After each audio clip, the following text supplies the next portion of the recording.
You don't want others to see when you are active on HelloTalk?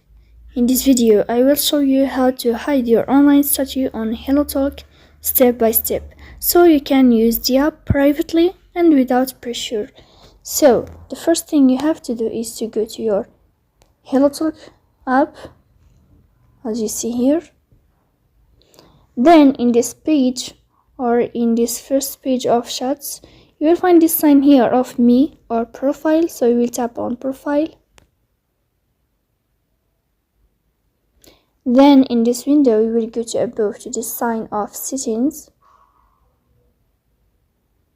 Here in this list you will find privacy, so you will tap on privacy. And then here in this page you will find show online statue, so we click to disable this feature. Then when you disable show online statue, you will not be able to see other people if they are online, and also no one can see you when you are active or online on HelloTalk, so you can use it without any pressure.